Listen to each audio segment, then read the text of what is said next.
But if you're asking me, did I grow up going to Sunday school in a Church of Christ in Dallas, that answer is also yes. So when it comes to Taoism and Buddhism in general, so we do see a lot of these concepts in the Force and in Star Wars in general. What do you feel like is one of the, like our first experience really understanding like the Force and its connection to like Asian philosophy? Or what's one that's like really stood out to you? You mean in the Star Wars canon? I think the universe. Oh, in the universe. I think everyone probably has, and I'm not sure I'm answering your question at all, but I think everyone has had that experience of being a kid and lying on the grass and looking at the sky and beginning to kind of dissolve and lose the edge between yourself and everything else. And I think a lot of mystic traditions are aiming for that place, but I think everyone recognizes that moment where the line between you and everything else gets a little blurrier and a little softer. Mm-hmm. And I think obviously explicitly in the Star Wars canon, it talks about, you know, how the Force is both inside us but binds us to everything else. So there's a sense of connectedness that runs back and forth between you and the everythingness. In that sense, in Star Wars, the Force feels like an amalgamation of the ideas of Qi and the Tao, you know, the everythingness. Yeah. And then I guess going back to like a very specific topic, can we also touch on like Taoism and like your interpretation of like Taoism and Wu Wei in Star Wars and the Force? Sure. So I'm gonna can I do the like 90-second historical? Yes, please. Okay. So in case you were asleep during the introductory course, there's a very fast passage of how we start in India and we end up on Leia's battlecruiser, which is Buddhism is a evolution that comes out of Hinduism, and you know the basics, right? It's mindfulness, meditation, and the idea of impermanence, you know, that things are fleeting, and that the other thing you'll hear is desire is the root of all suffering. Basic package of Buddhism. Comes over the mountains into China, and it meets Taoism. And Taoism is very concerned with spontaneity, believes in direct experience over book learning. So when in Star Wars we say, I'm going to turn off the targeting computer and just use the Force, that's a very Taoist instinct. So those two things get combined into what's called Chan Buddhism. I know that there are people here who know this far better than I do. Chan sounds like a Chinese word, but weirdly it's not. It's actually Chinese people trying to say the Sanskrit word for meditation, which they transliterated as Chana, and then they just shortened it down to the character that represented the Chan. And they called it, it's like calling it Alpha Buddhism. Anyone care to guess who doesn't already know how you pronounce that character in Japan?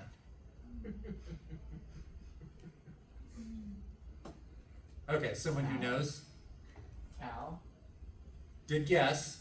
So in India it's Dhyana, in China it's Shan, and then in Japan it's Zen.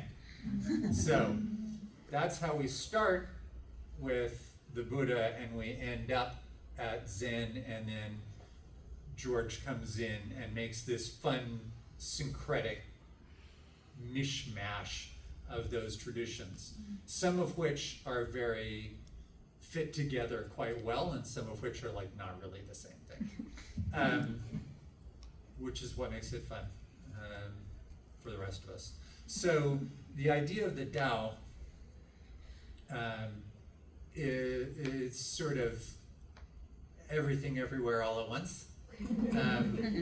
And the funnest sort of concept in you know, the one that Pooh Bear would explain to you, is this concept of Wu Wei, which is usually delightfully translated as do nothing actively.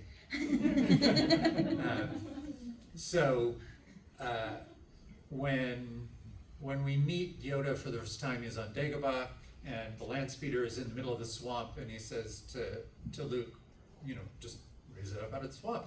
And Luke's like,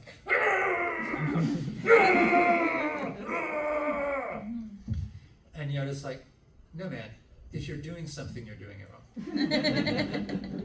Like, the whole deal here is just align yourself with the Tao, or in his case, the Force. And just this idea of Wu Wei is, don't swim across the river, man. Just go where the current is going. And whenever you're striving, you're missing it. So there's sort of a double reading in that probably the most famous Yoda line is, there is no try, there's only do. And I think most of the way we read that when we hear it the first time is like, commit. And there is a very Zen, like, be totally in the moment and commit completely. But the underbelly of that is also, dude, do not strive. Trying is bad.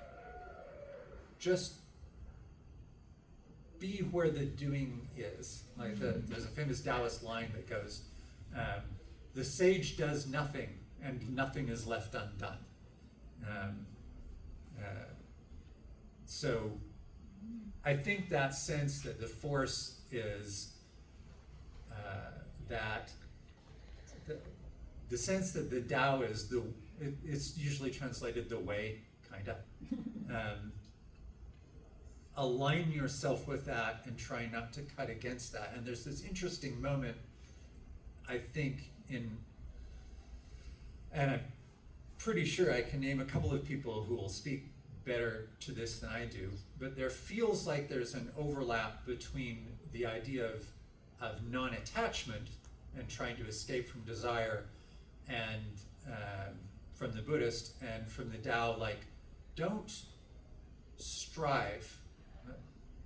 I believe it might have been the sage Stephen Stillman who said, if you can't be with the one you love, love the one you are with. Which is sort of a vibe.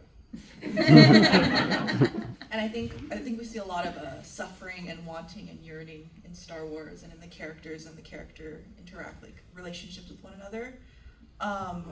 Since you brought up Dagobah Yoda, we've seen a lot of versions of Yoda in media and in books and comics, and I just wanted to know what were the core values and what you really wanted to see when you created Yoda for Dark Rendezvous. So I had strong and not necessarily defensible opinions about this. Del Rey said, hey, would you write a book about Yoda? And I said, I'll write a book about the Empire's Yoda. That was cool. The guy who just wanders around saying platitudes in some of the prequels is not my jam. So you have to be okay with, like, the gnome. Because I'm doing the gnome. And they said, okay. And now, in the context of this panel, I will try to defend that issue on philosophical grounds. See, here's the high ground. I'm right.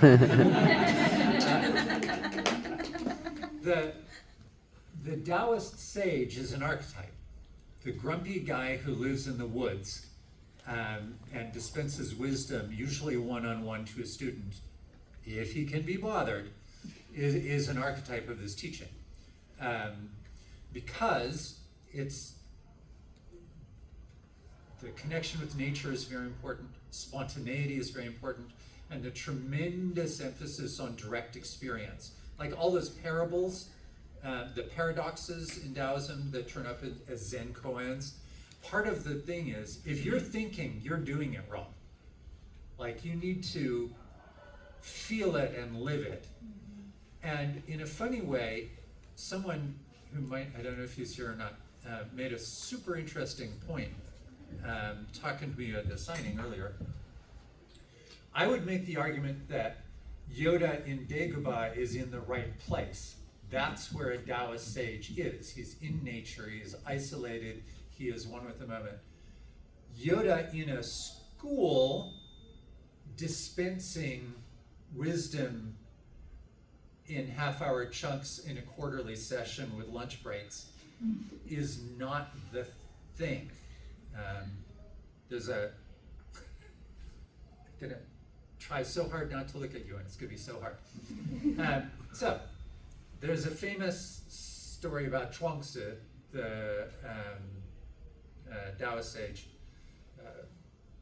The emperor sends envoys and says, please, please come, you're a very wise man, everyone knows how wise you are, please come be a mighty minister for me, because I could use your advice and you would be full of honor and glory.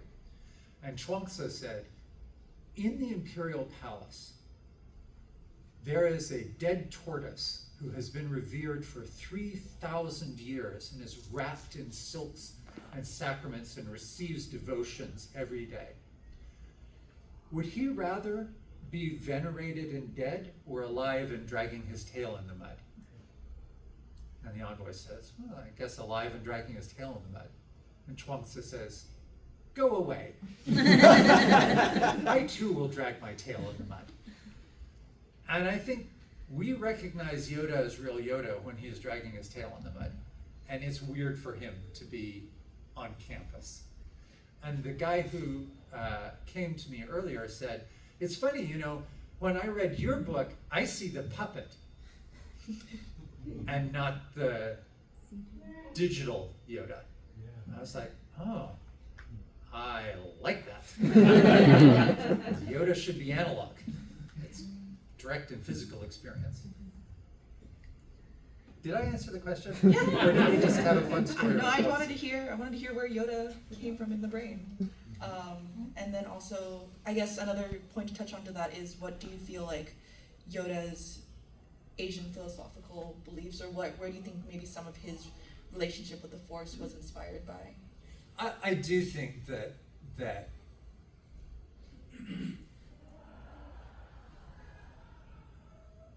well, I had a very easy answer, now it's a more complicated answer. So what I'm going to do is I'm going to throw out one thing and then I'm going to ask these guys, because they know more Star Wars than I do. It's so true. Embarrassingly, not only am I not Asian, I actually know less about Star Wars than anyone else in this room. I'm just a hired gun. Whenever someone says, hey, we need fantasy about religion and like with sword fighting, then I was like, yeah, I'll save this town. So my instant answer was, Yoda's clearly a Chuang-Tzu figure. He's a Taoist sage. But the prequel movies move us to a monastery, right? They take us to the Jedi Temple, and I would argue that not only Yoda, but the conception of the Force slides a little bit away from the Taoist. By argue here, I mean bullshit and let's see. I think in Dagobah, the Force is presented as a very Taoist thing. I think that the infrastructure around the Jedi in the temple feels more Buddhist, and it's like we've gone from the forest hermit world into maybe the Shaolin temple world. I don't know, what do you guys think? What do you guys think? Anyone in the audience have a thought or comment? I agree. Yoda in the original trilogy is much more about passivity, letting things go the way they go, fluid. If you honor what they sacrifice for them, yes, let them go. But in the prequels, we see a very militant order, and maybe not violently militant, but they are militant, martially trained, and they're out there doing things with this training instead of being passive. And maybe acting if they need to, or really just saying passive. There's a huge difference between the two. Can I answer your question with a question, which is, have you seen? That's super Taoist. What's the question? Have you seen the Clone Wars Yoda arc, which is about 3 or 4 episodes from the Clone Wars TV show? I have not. I think you'd enjoy it because I think that's at the very. I get this impression watching that because George was involved in that one a lot, and I get the impression that that was almost more meant as a transition between trilogies, although it takes place at the end of the Clone Wars, where Yoda is going through this kind of Taoist thing, seeing he has to struggle with his literal shadow self and integrate it, and at first he tries to extinguish it, and it just becomes stronger. So there's this arc for him where he starts to make this realization that maybe he does not have the whole picture. And I think when you move from Ivory Tower to Swamp, I think he does have an enlightenment. That's such an interesting point of view, and the thing is, of course, and I blame George, but we necessarily have the chronology wrong. Like in my head, Yoda is first in the swamp and then in the temple, but of course that is not how that actually happens. In his actual life, he is the scholar monk who has to, he says at some point to Luke, you must unlearn everything you have learned. And it sounds like he has gone through that arc of I think unlearning. so. I think you'd love those a lot. I feel really bad. They're on Disney Plus. Great. I'll do a direct follow-up because at the end of Stover's Revenge of the Sith, Yoda and Obi-Wan have a conversation that sort of appeared in the movie, but it got a little bit more depth in the novelization, where Go figure. they're talking about what are they going to do with the twins. And Kenobi says, well, you'll take one, I'll take the other, and we'll train them. And Yoda says, we're not going to do that. We're not going to do that. That's how we would have done things before, but maybe we've been doing things wrong. Maybe we've been not doing this the way we should have been doing it. And wisdom can be learned outside of the Jedi Academy. And so they give Leia to Bail Organa, and they give Luke to his family. I think Yoda specifically says in the book that like the Force will like bring them to us, like when the time is ready, just like let it happen, not like directly control their lives. Ah, that's nice. We just touched on a thing called wisdom, and I think the beginning of wisdom is understanding. And you can't understand everything until you go out there and you learn everything. But I think the Yoda put forth in your book brings it full circle as a being who's on his path, and he's walking his path the best he can with the wisdom he has. He has to deal with the dark and the light just like every other person, human being does. But he exudes a further thinking mentality, because so many people get stuck in the past and they let that drag them down. And Yoda, just like when his caring was brought into question in the cafeteria scene, and he talked about the multiple losses he's had. He's had a lot of losses people don't know. He's been around a long time. He says, a long time have I been around, and he's learned a lot. So I think that's part of not just his journey as becoming wiser, but educating the people around him that it's not always one set way that guides your path.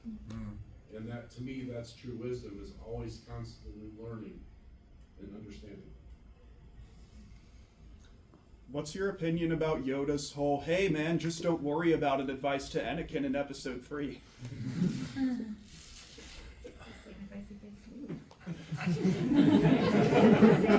I'm not legally responsible.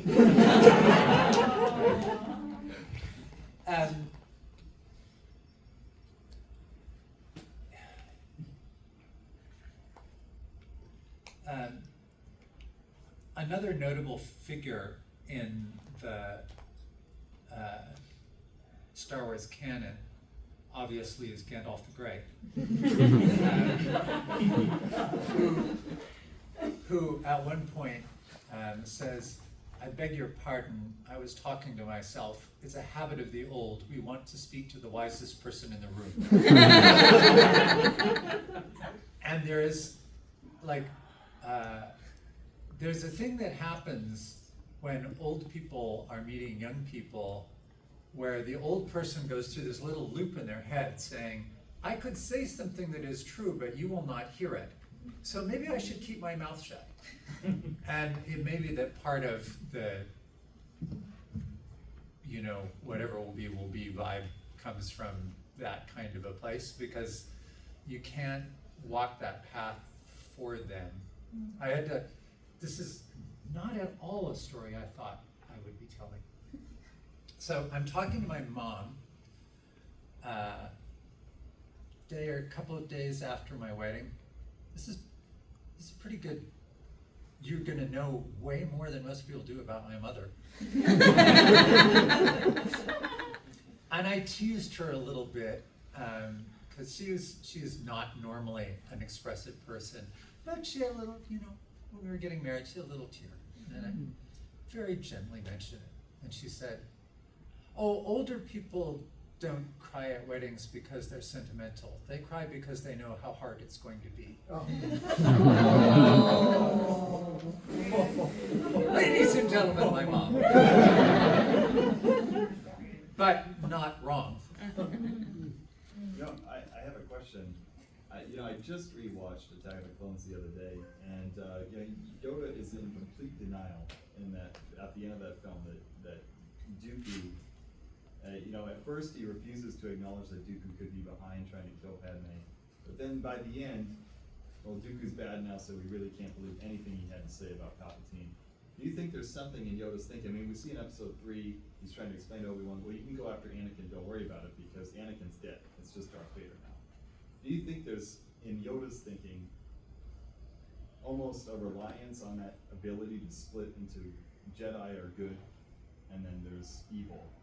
And, I mean, how would you respond to those character moments for Yoda?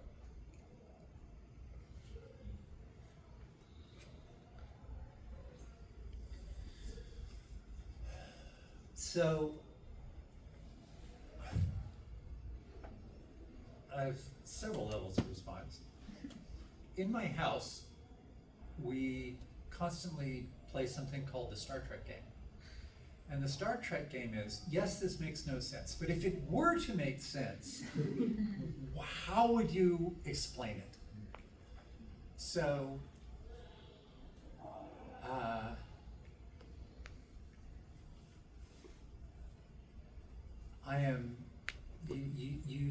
you catch me in a moment. I have very strong feelings about the relationship between Yoda and Dooku, because this is the whole damn book. My vision of that relationship and the vision that is on screen may diverge, and we can play the Star Trek game and try to find a way to say they're really the same thing, or it is possible that we may need to live in multiplicity.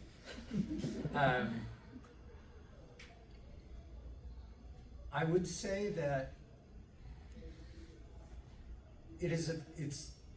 I'm interested in that quote that you said, that Anakin is that, can you just confirm for me that he says there is no Anakin anymore, there's only... I don't remember the exact line. But that's the movie gives the impression that anything, the movie said, gone he is. Yeah, consumed by the dark side. It's just consumed by Darth Vader. So, it's just an interesting... It's interesting, because you can see him... I can believe that Yoda would... The premise of this book is that Dooku is not 100% lost. That if you know the book, the 30 seconds, they receive a message at some point that Dooku is basically thinking of coming back rather than going down this thing.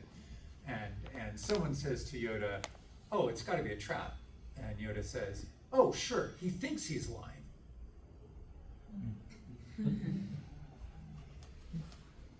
And the premise of the book is that Dooku kind of cosplays himself into a moment where there is a chance of actually taking this step.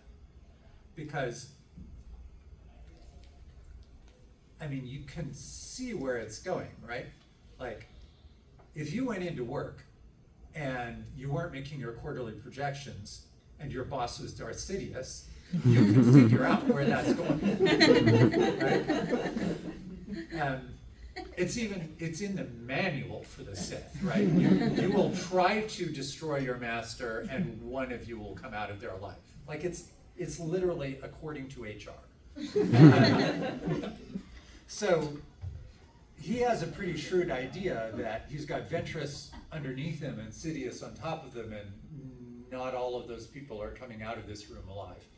And also knows that that probably is not the same problem dealing with Yoda. So for the book to work, you have to believe that there is some part of them that can still be saved. At the same time, it is possible for me to imagine both George's Yoda and my Yoda seeing a place where you've gone to a point of no return, where, like, if you, oh, this is going to be dark.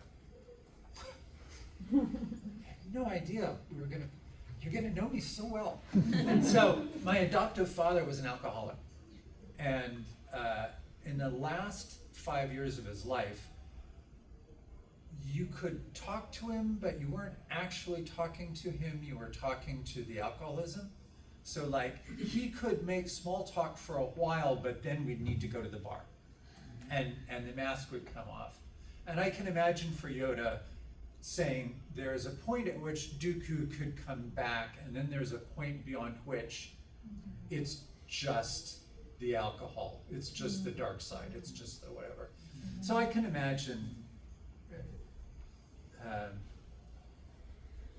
that there are places that you cannot easily come back from, and people who it's hard to imagine, though, you know, on this side, on the Western side, a lot of the power of Christianity has been to just say, wherever you are, there's still a path back.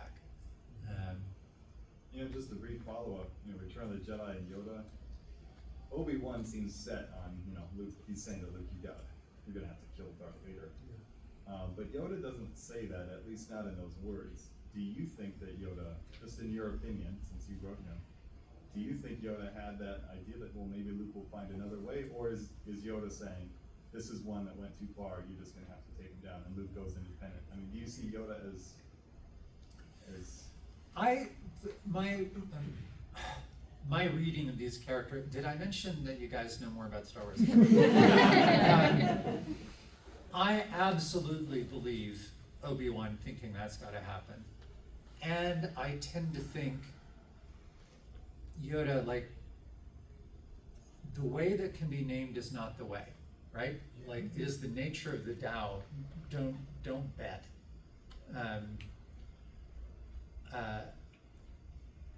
It's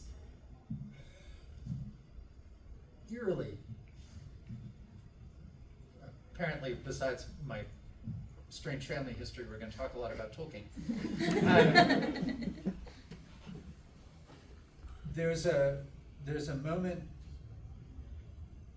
that Obi-Wan would say, you've got to do the thing, knowing, of course, as Luke does not, the relationship, you know, all the, I guess he does by return.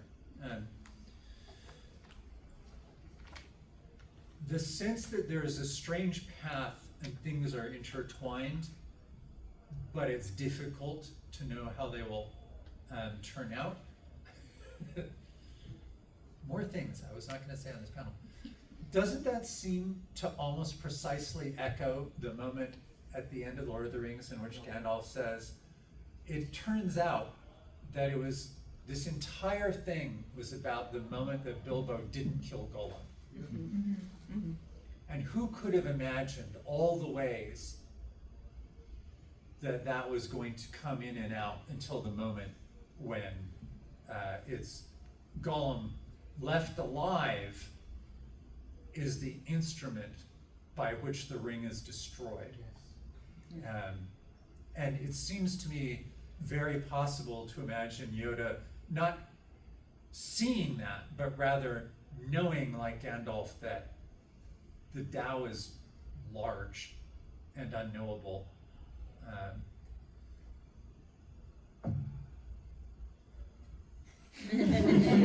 Next.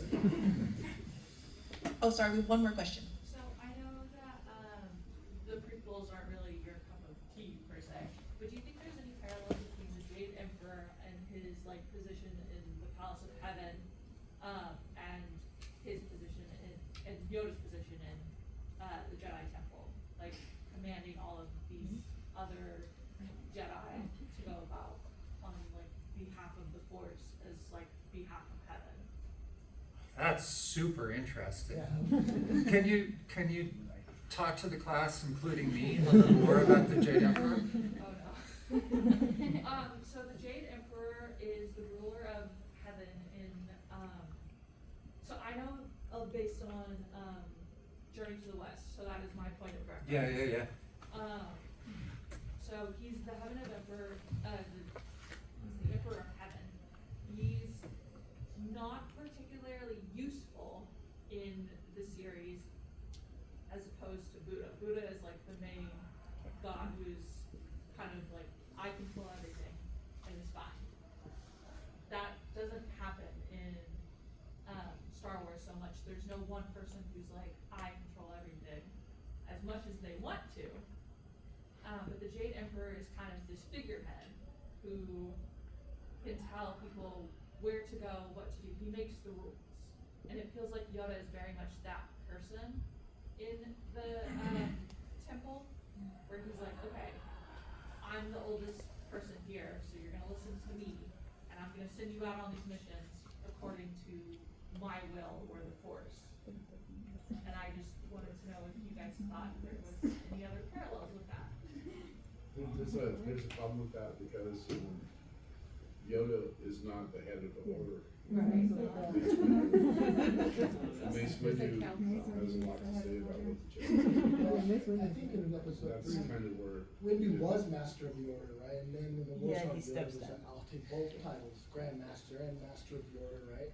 So that during the Clone Wars, he would have worn that. He Yeah. would have been that person. But before that, I think just because the Jedi are careful, we shared that kind of authority, responsibility. And when the war happened, you got people everywhere. Yoda took both titles, so it Yeah. kind of was. Well, they had a very interesting disagreement in the second film, and I was curious to get your thought on this, that, you know, Mace, once they realized that they couldn't detect this clone army, Mace is very troubled by this, and he says, well, we need to tell the Senate, Tell the truth. democratic order. But Yoda disagrees, because Yoda says, well, if we tell the Senate, then everyone, including, you know, we'll have a ton of enemies at our doorstep. And they have a disagreement about how to handle it, and they go with Yoda's answer, which is to protect the Jedi, which is another interesting question. Do you protect the Republic or the Jedi? Which is, Well, as we see later on, that the Republic isn't what you think it is. So it's kind of like choice. There's it does make me feel increasingly like, and it'd be fun to go back and watch the prequels thinking about this stuff from my own sense. Because I have the faint sense, and you guys make me think that I would have it more clearly, thinking it through now, that Yoda is doing the very best he can, and yet clearly by the time he's in a swamp in Dagobah, he feels like, I screwed that up. Somewhere along the way, there was a little more striving and a little less wu-wei, and wanting and making, and because he doesn't end up in that sage role by accident. It seems like penitential is strong, but it feels a little bit like that, right? Sorry, Yeah, I was gonna, just to, I guess, piggyback off of that. Could you talk about, you spoke earlier about how the book, the book is, it's a Yoda book, but it's really a Yoda and Dooku book. And you wrote a fantastic Dooku, one of the best Dookus ever. And the fact that Yoda fails in his mission, in his stated mission, which is to get Dooku to come to terms with the lie that he's telling himself. But you're right, he very nearly succeeds. He fails because Anakin and Obi-Wan show up, and Yoda discounts Dooku's jealousy or Dooku's spite towards him. Could you talk about? It's so interesting to hear you contrast the book with the prequel, definition of Yoda, because it's. I actually disagree. They're not that different. I think the Yoda we see in your book is the Yoda that Yoda wants to be. but he can't. He has to, the entire premise of the book is that this is unusual. If I recall correctly, the Jedi Council is not happy that he's going. Yeah, doesn't he They speak are. out? Yeah, you have to smoke clubs. Yeah, they are. I think that's a Clone Wars episode. No, he's in a droid. He's in a droid. He is on a droid in the book. Yeah. But he is outside the comfort zone of his order, if not himself. Doing what he does in this book. The line you wrote that he says to the Padawans it's burned into my brain where he goes, Yoda is a teacher. Yoda teaches like drunkards drink, like killers kill. I guess it always seemed to me that it spoke to the life that he wanted to have, a life that he felt that he was naturally called to, that he could not embody while he was the head of this martial arm of a hegemon.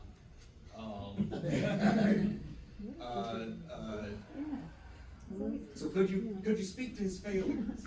That failure, the failure to get Dooku back on side, and how do you see any resonances with that idea that his time on Dagobah is it's part of a larger failure of pedagogy? First, I want to thank you for the question because it makes so luminously clear that you read the book that I really wanted to write. I don't know how you did it in a month. 4 months. 4 months. Rapidly. So, one tiny thing that I want to say that you held up the sign, and a young person with good eyesight would have seen what was on it. It's a 10 minutes, 2 minutes Thank ago. you. Oh, yeah, sorry. Excellent. 8-minute warning. Good. Yeah. So, there are a couple of inside this universe. There are what you might call emotional wounds that people either manage to overcome or fail to overcome. And the most obvious example in the prequels is Anakin's love for Padme, and how that all goes terribly, terribly wrong. Lucas is on board with saying Jedi may love selflessly but not selfishly, which is his way of sort of walking the walk of what non-attachment means.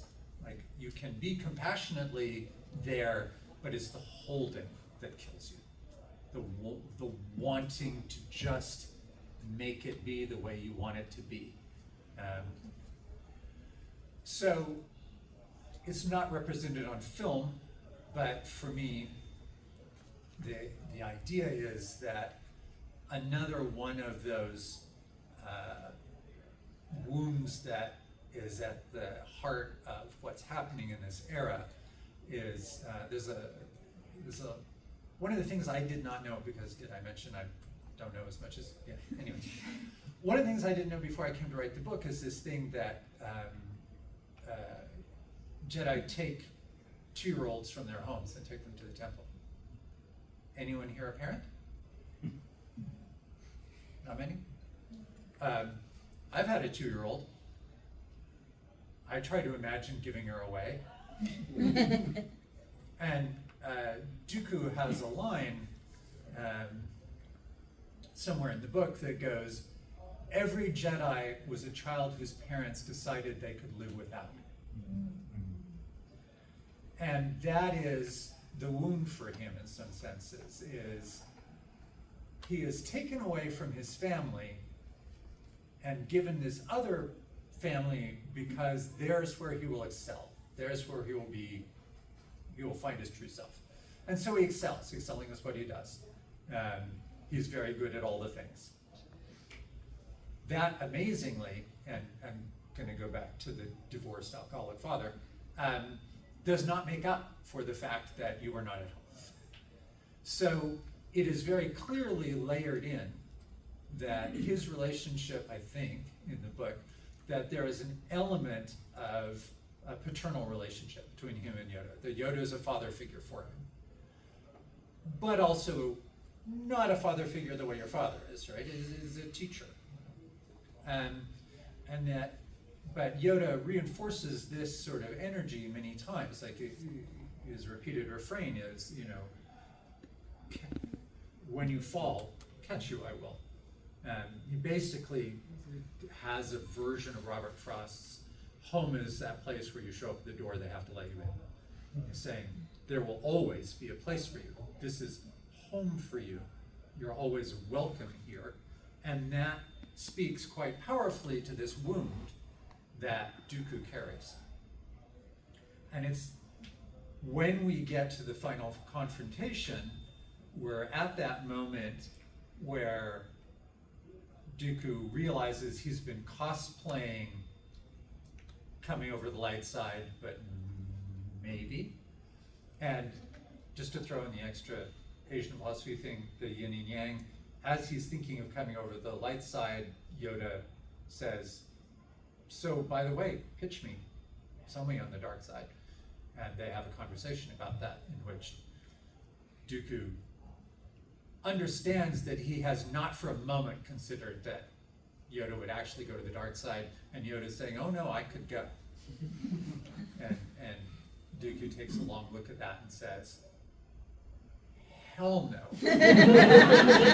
Absolutely, we do not want that. So the way hopefully it works emotionally when you're reading the scene is they're on that moment in which, and here we go back to the Bible, sorry, the prodigal son has the option to return and is teetering on the brink of return, and then the next golden boy, the new son, the one that has replaced him for Yoda, or he feels has replaced him for Yoda. So it's not, it's jealousy, yes, but it's jealousy around the particular wound that has always been the thing that has, the void he's never been able to quite fill. So when Anakin shows up in that moment, that is an unfortunate thing. And the book, you know in your head that obviously people aren't going to trade sides, but the book only works if in the moment when you're in that chapter and you're in that scene, you feel like it could happen. I don't know if I answered your question at all. But Do you think that, I don't know, I'm gonna take more of my time. We have time for one more question. it was actually the fellow in the hat at the back, Kenneth, was the first hand up, I think. But I'm happy to talk to anyone in the corridor after we're done. I was going to say, especially with so many of the Lord of the Rings parallels that we've been going back and forth with Tolkien, with me, I see a lot of parallels between Dooku and Saruman. They're both extremely powerful. Played by Christopher Lee. Saruman also gets essentially a wound to his pride, and also a wound that he wasn't the one that was going to be the main one chosen. That he first gets sent to Middle Earth, and that festers over years. And you see, even when he's presented in the Two Towers, at the end of the book, when Gandalf even says, like, you can come back.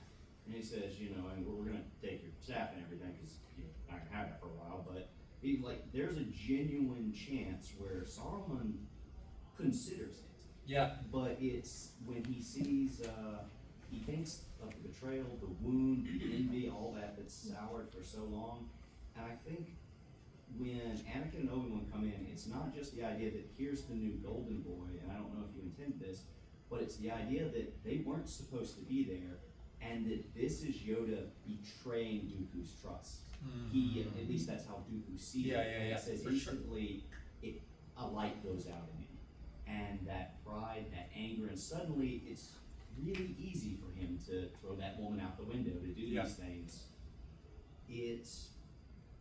That's the moment that it dies. The last aspect of what's good in him dies, which is when you wrote that beautiful scene of him on the beach afterwards, which I told you about. There's this aspect of loss, that this great being, this person who could do so much good, essentially that wound never heals. They don't ever deal with it properly, and so it festers to the point that it kills who they were and turns them into something horrible. So we unfortunately, the panel is over, but if you'd like to continue conversations outside, if you're open to speaking with people. Yeah, I'll do that. But thank you so much for coming, everybody.